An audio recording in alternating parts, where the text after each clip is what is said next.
Hola de nuevo, soy el profesor David Villar y en este vídeo vamos a hablar de los herbicidas, que son el grupo de plaguicidas que más volumen se aplica en agricultura para impedir que otras malezas compitan con los cultivos que deseamos plantar.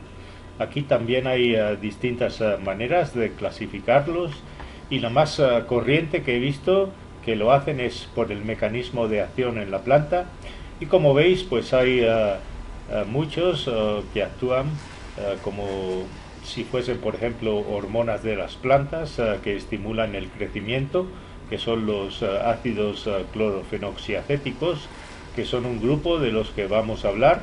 También hay otros que inhiben la síntesis de lípidos, otros que destruyen o impiden la síntesis de las membranas. Hay otros que inhiben la síntesis de los aminoácidos de las plantas, que son distintos de los nuestros. Y aquí hablaremos del que más se usa a nivel mundial, que es el famoso glifosato. Hay otros que impiden el crecimiento de las plántulas, los que inhiben la fotosíntesis o los pigmentos, y con ellos no se puede formar la clorofila, que como sabéis es necesaria para la fotosíntesis. Dentro de cada clase química pues hay muchos compuestos. De hecho, en Estados Unidos hay alrededor de 200 herbicidas comercializados con 800 nombres comerciales distintos, y la mayoría pues están comprendidos en 6 grupos químicos que pongo aquí. Y como no podemos hablar de todos, pues he escogido nada más que unos poquitos que los tenemos aquí en amarillo. Los primeros que vamos a hablar son los herbicidas clorofenoxiacéticos. Estos se produjeron por primera vez en los años 40 y por aquella época pues el mecanismo de producción no se sabía muy bien, y a la vez que se estaban sintetizando el llamado agente naranja, que era una mezcla al 50% de dos herbicidas, el ácido diclorofenoxiacético y el ácido triclorofenoxiacético, pues en la producción también se estaba produciendo como biproducto una sustancia que es la más tóxica que se conoce hasta el momento y que he puesto aquí, que es la tetraclorodibenzodioxina. Pues bien, el herbicida pues iba contaminado con esta dioxina y se estaba dispersando con los aviones por todo el Vietnam para defoliar los árboles y así poder ver al enemigo. Y esta dioxina a partes por trillón, es decir, niveles mucho por debajo del partes por billón, se sabe que es carcinogénica, y aparte produce malformaciones en el feto, es decir, es teratogénica. Y ha habido epidemias, hubo una en Seveso en Italia, y que había personas que se expusieron y en estas personas se produjo una enfermedad de cloracné, que la tenéis ahí, he puesto una imagen. Es una enfermedad crónica de la piel que parece acné, y como veis aparecen comedones que son como quistes o pústulas en el cuello, en las axilas, en la ingle. Ahí están detrás del oído, como si fuesen fresones rojas, ¿eh? Y es horrible, ¿no? Porque están inflamados, a veces la persona tiene mucho dolor. En fin, en ratones se ha visto que es muy inmunosupresora y básicamente destruye todas las células del sistema inmune, y a los pocos días de ser expuesta pues el animal coge una infección y se muere. Actualmente obviamente estos herbicidas se siguen usando, pero se tiene mucho cuidado que no vayan contaminados con la dioxina. Son herbicidas de amplio espectro y, como digo, pues actúan como hormonas específicas de las plantas, por lo que no tienen toxicidad para los mamíferos. Como veis, la categoría toxicológica de estos productos en Colombia es de 3, es decir, son ligeramente tóxicos para nosotros. Tienen una dosis letal 50, que está entre 300 y 1000 miligramos por kilogramo de peso vivo para distintas especies. excepto en el perro, que es un poquito más susceptible, alrededor de 100 miligramos por kilogramo de peso vivo, y eso pues lo relacionan con la incapacidad de eliminar este tipo de ácidos orgánicos por el riñón.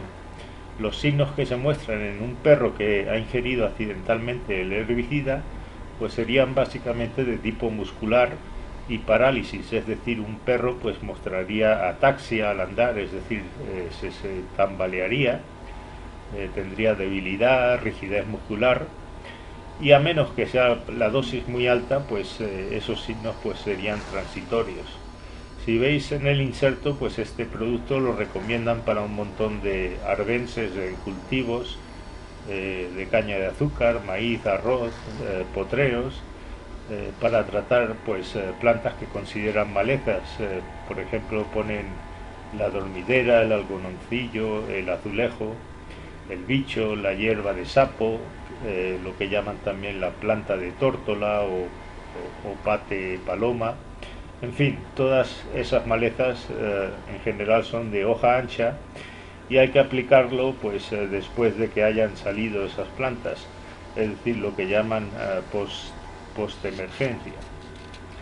Bueno, a continuación pues vamos a hablar de otro herbicida, porque es el más usado a nivel mundial, que es el glifosato, que está comercializado con el nombre de Roundup, y este se introdujo en el mercado en el año 1974. Es un herbicida de amplio espectro que mata tanto hierbas como plantas arbenses, es decir, mata todo tipo de vegetación que toca. La toxicidad es muy baja, de hecho es mayor la toxicidad de los surfactantes que lleva, o lo que llaman compuestos inertes, y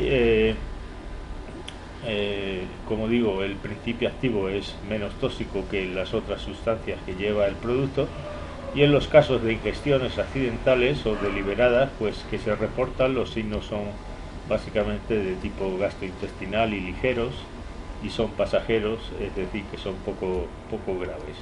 Como vemos aquí, actúa en una enzima sintasa que es necesaria en la producción de aminoácidos específicos para la planta. Esa enzima nosotros los mamíferos no la tenemos, y por tanto pues el glifosato en general es muy poco tóxico si nosotros nos expusiéramos a este compuesto. De hecho, si vemos en esta diapositiva, que es una forma de representar la toxicidad comparándola con la dosis letal 50 del glifosato en ratas, es una forma gráfica de representar la toxicidad. Vemos que la cafeína y la nicotina tienen una dosis letal 50 mucho más baja, comparándola con el glifosato. El glifosato sería de 5.000 miligramos por kilo, es decir, 5 gramos por kilo, que es prácticamente no tóxico. Cuanto más baja sea la dosis letal 50, más tóxico sería el compuesto. Por tanto, pues podríamos decir que desde el punto de vista de la toxicidad aguda, el glifosato pues no es tóxico. Sin embargo, aunque el glifosato es poco tóxico, hay que decir que como todo en esta vida, pues siempre hay consecuencias cuando hacemos cosas. Debido a que es una sustancia que no penetra bien en las plantas, pues por sí sola se formula con otras sustancias que son surfactantes, que se incorpora al herbicida, y que de los más corrientes en las formulaciones es una amina polioxietileno, que teóricamente pues es una sustancia inerte que lleva el Roundup. Pues bien, el glifosato también se ha usado en lagos, como tenemos aquí, para tratar algas de los lagos, y se ha visto que desde que se empezó a usar el glifosato en los lagos cercanos a donde se ha estado usando, pues se desaparecen las ranas y otros anfibios.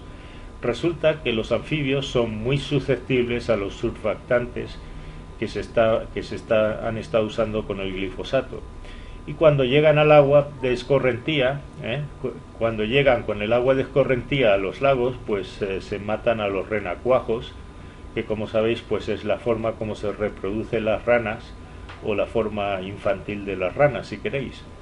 En este estudio que se hizo en Australia, evaluaron la toxicidad de distintas formulaciones del glifosato en frogs, que son ranas, concretamente renacuajos, y vieron que efectivamente era el surfactante el que mata, porque el glifosato pues no es tóxico. En esta tabla lo que vemos es la concentración letal 50 para distintas especies de ranas, y de esas 4 formulaciones del glifosato, concretamente 2 de ellas, las concentraciones a pocas partes por millón, pues mata a esos a renacuajos de distintas especies de ranas. Y si eso pues se aplica directamente al lago, pues obviamente va a alcanzar fácilmente las concentraciones necesarias para matar a esos renacuajos. Por tanto, pues podemos decir que hay que tener en cuenta que cuando aplicamos este herbicida, pues aunque no sea tóxico para la mayoría de los mamíferos, hay otros seres vivos que cuando aplicamos herbicidas al medio, aquí pues como veis estamos usando algo que creemos que es seguro, y aún así pues hay animalitos que en este caso son las ranas, que son beneficiosas y que son más susceptibles a este herbicida. Bueno, pues a continuación vamos a hablar de otro herbicida, que es un dipiridilo, que como veis en esta figura tiene 2 anillos piridilos, y es el paraquat. De este tenemos que hablar porque si lo vendéis tenéis que prevenir al cliente que este producto hay que manejarlo siempre con mucho cuidado, porque es de los herbicidas que causan más muertes accidentales en personas cuando se pone en recipientes de bebidas, y las personas pues sin darse cuenta pues lo ingieren. Con pocos mililitros es suficiente para matar a una persona, y al principio pues la persona no se va a dar cuenta, pero en una semana más o menos pues va a desarrollar una insuficiencia pulmonar que lo va a matar, y de hecho no tiene tratamiento posible. A diferencia del glifosato, pues es un herbicida que era un herbicida sistémico. Este es un herbicida de contacto, que actúa muy rápido, en cuestión de pocas horas va a matar a la planta, mientras que el glifosato era un herbicida sistémico que actúa mucho más lento. Este tiene la ventaja que se inactiva rápido al entrar en contacto con el suelo, y aparte pues no se lisivia, es decir, no se arrastra con el agua de lluvia. Actúa a nivel de los cloroplastos, que es donde se produce la fotosíntesis, generando electrones libres que reaccionan dando lugar a radicales libres del oxígeno, o superóxidos, que son muy reactivos, y esos superóxidos pues van a atacar los ácidos grasos de las membranas y las van a desintegrar o destruir. El problema es que esos mismos radicales libres, si nosotros ingiriésemos el paraquat, pues ese paraquat, gran parte de él se va a acumular en el pulmón, que es el órgano que más oxígeno tiene en el cuerpo, y ahí pues es donde más daño se va a producir también. Y como digo, en alrededor de una semana más o menos pues se va a producir una fibrosis que va a matar a la persona por asfixia. Por tanto, aunque en la etiqueta indique que la categoría toxicológica, como veis ahí, es de 2, yo, si soy sincero, pues pondría una calavera, para alertar de la peligrosidad, porque como les digo, pues es el herbicida que más reportes tiene de producir mortandad en personas, y casi todo pues son por suicidio o accidentales. Por eso pongo categóricamente que nunca deben de poner este herbicida en recipientes de comida o bebida o cualquier otro contenedor, para estar seguro de que uno pues no se va a exponer accidentalmente sin darse cuenta. Ahí en esa imagen también les pongo el pulmón de un perro. Esto lo he sacado de un artículo de unos cuantos perros que se intoxicaron también accidentalmente al paraquat, y como veis a los pocos días de la intoxicación pues se murieron, y ahí están las lesiones de ese pulmón muy congestionado, edematoso, con falta de oxígeno. Como ese pulmón parece más un hígado que un pulmón, tendría que estar rosadito, colapsado, y sin embargo pues no están colapsados, están inflados. Por tanto, acordados que el paraquat es bastante peligroso y hay que alertar al cliente de la peligrosidad de este compuesto.